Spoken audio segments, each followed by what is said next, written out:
ఏ ఏంటి వెళ్ళిపోతున్నావు వీడియో చూడకుండా? వినాయక చవితి అయినప్పటి నుండి నాకు ప్రశ్న చాలామంది అడుగుతున్నారు. చాలామందిని ఇంకా చాలామంది ఇదే ప్రశ్న అడుగుతూ ఉన్నారు. మరి దానికి సమాధానం తెలుసుకోవాల్సిన బాధ్యత నీది కాదా?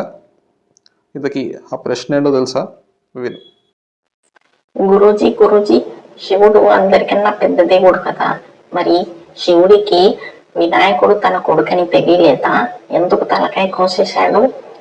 శివుడికి తన కొడుకే తెలియకపోతే మనల్ని ఎలా కాపాడతాడు? మరి ఇలాంటి ప్రశ్నకి సమాధానం ఎక్కడి నుండి దొరుకుతుంది? మన ఢమరుక ధ్వనిని ఫాలో అయితేనే కదా. మరి ఏంటి ఆలస్యం? ఢమరుక ధ్వనిని లైక్, షేర్ అండ్ సబ్స్క్రైబ్ చేసుకోకుండా విన్నారు కదా. ఇలాంటి ప్రశ్నలు మనలో చాలామందికి వస్తూ ఉంటుంది. చిన్న చిన్న పిల్లలు అడుగుతూ ఉంటారు, వేరే మిత్రులు అడుగుతూ ఉంటారు, కానీ సమాధానాలు చెప్పలేక సతమతం అవుతూ ఉంటాం. అందుకే మన డమరుక ధ్వని మొదలు పెట్టినప్పుడు నేను మొట్టమొదటి చెప్పిన విషయాన్ని ఎప్పుడూ గుర్తుంచుకోవాలి. ఏ విషయాన్నైనా కూడా 3 కోణాల్లో మనం అర్థం చేసుకోవాల్సి ఉంటుంది. అదేమిటి అంటే ఎందుకు, ఏమిటి, ఎలా. సాధారణంగా వినాయక చవితి వ్రతాన్ని చేసేటప్పుడు వినాయకుడి జననం ఎలా జరిగింది అనేటువంటి విషయాన్ని చెప్తూ ఉంటారు. మరి వినాయకుడి జననం ఎందుకు జరిగింది అనే విషయం తెలుసుకుంటే ఇటువంటి ప్రశ్నలన్నీ కూడా పటాపించలేకపోతాయి. అందుకే ఆ విషయాల్ని మీ ముందుకు తీసుకొచ్చే ప్రయత్నమే నా ఈ వీడియో. సరే, మనందరికీ బాగా తెలిసిన విషయం ఏమిటి?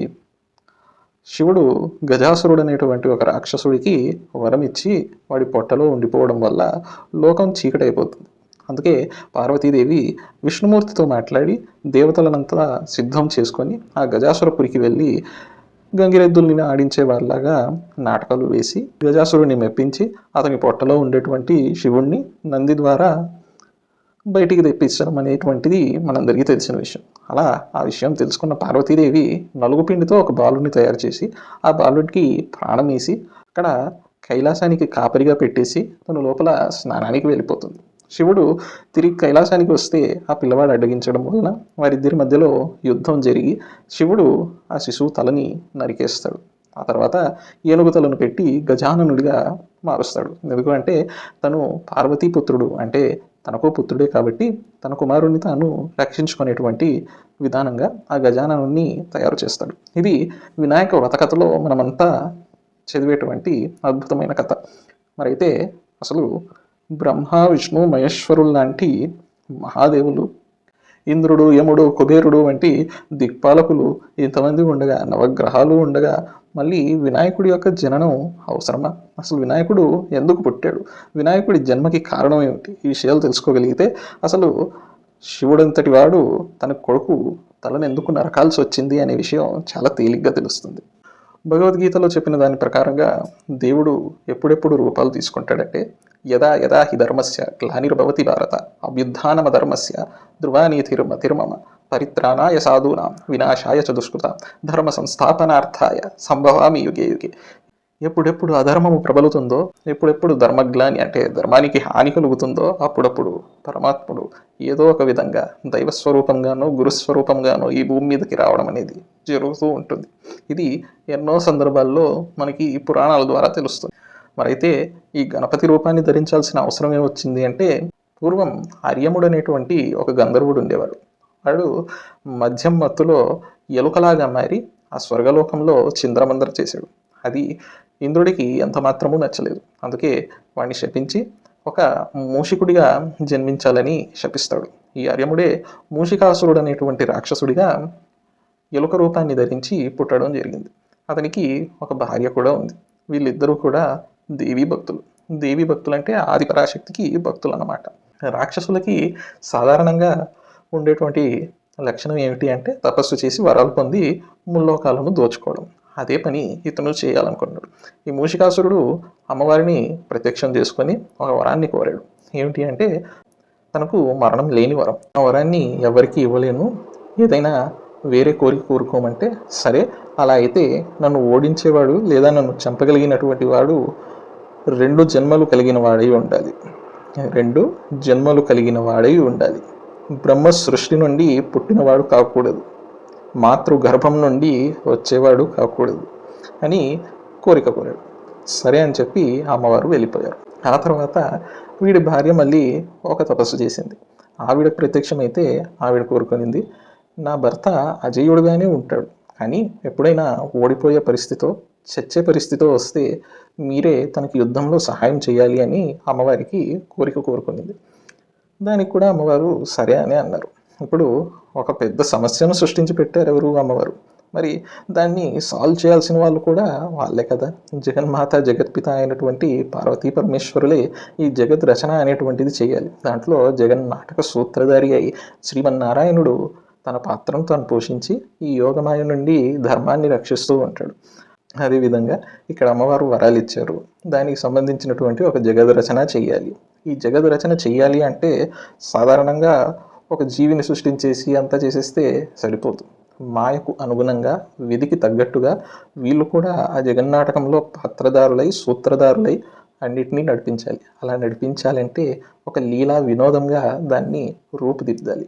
అటువంటి రూపుదిద్దినటువంటి అద్భుతమైనటువంటి కథే ఈ వినాయక జననం అనేటువంటిది. వినాయకుడు అనేటువంటి వాడిని ఇంతకుముందు చెప్పినట్టు నలుగు పిండితో సృష్టించింది అమ్మవారు. ఇక్కడ చూడండి, ఈ పిల్లవాడు బ్రహ్మ సృష్టిలో నుండి పుట్టినవాడు కాదు, అమ్మవారు సృష్టిస్తే పుట్టినటువంటి వాడు.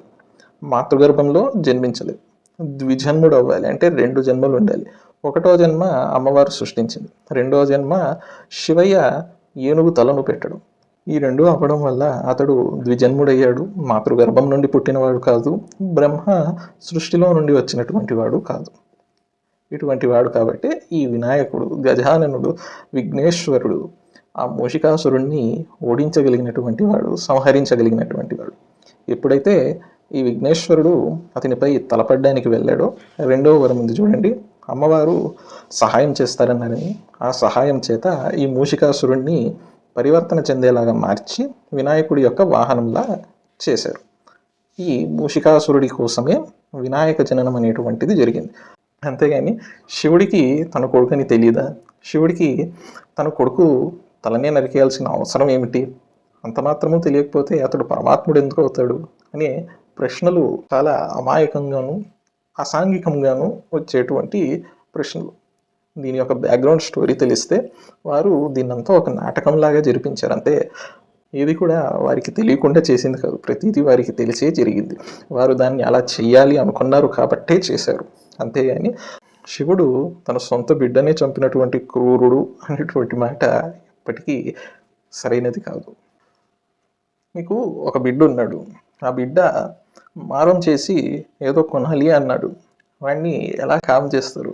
సింపుల్గా వాడు అడిగిన దాన్ని ఇస్తామని చెప్పి ఇంకో విధంగా దాన్ని మార్చేసి అది వాడి దగ్గరికి అంటే వాడి మనసులోకి రాకుండా మారుస్తారు. అలా మార్చడం వల్ల మీరు ఏమైనా తప్పు చేసిన వాళ్ళు అవుతారా? కాదు కదా.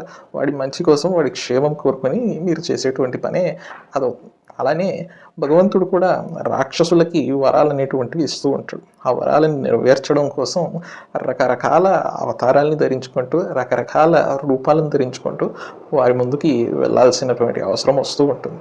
దాన్నే కర్మసూత్రము అని అంటారు. ఈ కర్మసూత్రాన్ని తెలుసుకున్నటువంటి వాడికి మాత్రమే ఈ విషయాలన్నీ తేలిగ్గా అర్థమవుతాయి. అది తెలియని వాడికి ఏది అర్థం కాదు. ఎలా అంటే మ్యాథమెటిక్స్లో మీరు చూసుకున్నట్టయితే నార్మల్ మల్టిప్లికేషన్లు చిన్నతనంలో నేర్చుకుంటారు. అదే మ్యాట్రిక్స్ మల్టిప్లికేషన్ అనేటువంటిది కాస్త పై తరగతులకు వచ్చేటప్పుడు నేర్పిస్తారు. అదే ఒక్కసారిగా మ్యాట్రిక్స్ మల్టిప్లికేషన్ నేర్చుకోరా అంటే నార్మల్ మల్టిప్లికేషన్ కూడా రానటువంటి వాడికి ఎంత కష్టంగా ఉంటుంది. అదేవిధంగా ఈ కర్మ అనేటువంటి విషయం కూడా ఆధ్యాత్మిక జీవనంలోకి వచ్చి భక్తి అనేటువంటి దాని రుచి చూస్తే తప్ప కర్మను గురించి ఎవరు తెలుసుకోలేరు. ఈ కర్మను గురించి ఎవరైతే తెలుసుకోగలుగుతారో అలా తెలుసుకున్నటువంటి వాళ్ళు కర్మను ఎప్పుడైతే వదిలిపెట్టగలుగుతారో అంటే కర్మ సన్యాసము, కర్మకు సంబంధించినటువంటి ఫలితాలను లేకుంటే కోరికలను ఎవరైతే వదిలిపెట్టగలుగుతారో వాళ్ళు జ్ఞానులు, యోగులు కాగలుగుతారు. ఈ విధంగా వినాయక జననానికి ఏమిటి కారణము అనేటువంటిది ఈ వీడియోలో మనం చెప్పుకున్నాం. ఇంకొక విషయం కూడా మీకు చెప్పాలి. సందర్భం వచ్చింది కాబట్టి మనం ఆయన గురించి మాట్లాడుకుంటున్నాం కాబట్టి చెప్తున్నాం. మీరు సాధారణంగా వ్రతాలు చేస్తూ ఉంటారు కదా. ఆ వ్రతాల్లో మొట్టమొదట పసుపు గణపతి పూజ చేస్తూ ఉంటారు. దాన్నే మహాగణపతి పూజ అని పుస్తకాల్లో చూస్తూ ఉంటారు. దాంట్లో కల్పోక్త ప్రకారేణ గణపతి పూజ అని చెప్పేసి పేరు కూడబడుతూ ఉంటుంది. ఇది అమ్మవారి పూజ చేసేటప్పుడు గణపతి పూజ చేశారు, సంతోషం. శివుడి పూజ చేసేటప్పుడు గణపతి పూజ చేశారు, సంతోషం. విష్ణు పూజలోనూ చేశారు, ఇది సంతోషమే. ఒక్కొక్కరి పూజలో ముందుగా గణపతి పూజ చేస్తున్నారు, బాగానే ఉంది. మరి సాక్షాత్తు వినాయకుడిదే, అంటే వరసిద్ధి వినాయక వ్రతకల్పం అనేటువంటిది మొదలు పెట్టే ముందు కూడా పసుపు గణపతిని పెట్టి ఈ మహాగణపతి పూజ చేస్తూ ఉంటారు. ఎందుకు అనేటువంటి సంకోచము చాలామందికి కలిగి ఉంటుంది. ఆ విషయం కూడా ఇక్కడే చెప్పేసుకుందాం. ఈ గణపతి లేదా వినాయకుడు కేవలం అమ్మవారు సృష్టించి శివయ్య తలకాయ మార్చి ఏనుగు మొహాన్ని పెట్టినటువంటి రూపం అని అనుకుంటే మనంత వేరే వాళ్ళు ఇంకెవ్వరూ ఉండరు. ఎందుకంటే ఈ గణపతి సృష్టి మొదలవ్వడానికి కారణమైనటువంటి పరమాత్ముడు. అందుకే మనం పంచదేవతా పూజలు అనేటువంటివి చేస్తూ ఉంటాం. నిత్య నైమిత్తిక కర్మల్లో ఈ పంచదేవతా పూజ అనేటువంటిది కూడా ఒకటిగా చెప్పబడింది. రుద్రాభిషేకంలో కానీ, సత్యనారాయణ పూజలో కానీ, చండీ హోమంలో కానీ, ఇటువంటి వాటిల్లో అంతా ముందుగా 5 దేవతల్ని పూజిస్తారు. దాన్ని పంచదేవతా పూజగా పేర్కొనబడింది. సంధ్యావందనాది కృతువుల్లో కూడా ఈ 5 పూజిస్తూ ఉంటారు. ఎవరా 5 అంటే వినాయకుడు, అమ్మవారు, నారాయణుడు, శివుడు మరియు సూర్యనారాయణుడు. ఈ 5 కూడా పరమాత్మతత్వాలు. వీళ్ళంతా స్వయంభువులు, స్వయం ప్రకాశకులు. అంటే ఈ 5 కూడా పరమాత్ముని యొక్క రూపాలు ధరించినటువంటి తత్వాలన్నమాట. అందుకే వినాయకుడు అవ్యక్త పరమాత్ముడు కూడా. వ్యక్తమైనటువంటి పరమాత్మ స్వరూపమైన గజవదనం కాకుండా అవ్యక్తమైన పరమాత్మ స్వరూపుడు కూడా ఈ గణపతి. అందుకే పసుపు గణపతిగా ముందు అవ్యక్తం, అంటే రూపం లేనటువంటిది, అరూప రూపి. పరమాత్ముడిని అరూప రూపి అని అంటారా? ఆ అరూప రూపి అంటే రూపం ఉండినట్టు ఉండేటువంటి వాడు. అందుకే అరూప రూపి అయ్యాడు. అటువంటి అరూప రూపి అయినటువంటి పరమాత్మ తత్వాన్ని గణేశుడితోటి లేకుంటే గణపతితోటి మనం పోల్చుకొని ప్రతి పూజలోనూ మహాగణపతి పూజ, పసుపు గణపతి పూజ చేసుకొని మిగతావి చేసుకుంటూ వెళ్తూ ఉంటాం. కాబట్టి గణపతి అంటే ఈ కేవలం ఏనుగు మొహంతో ఉండేటువంటి ఆ రూపం మాత్రమే కాదు, ప్రపంచంలో ఉండే సకల స్వరూపాలు కూడా ఆయన రూపమే. ఆయనే పరమాత్ముడు. ఆయనే పరమాత్ముని యొక్క వ్యక్త స్వరూపము, అవ్యక్త స్వరూపము. ఆయనే ప్రకృతి, ఆయనే వికృతి, ఆయనే పురుషుడు, ఆయనే ప్రథముడు, ఆయనే అజేయుడు.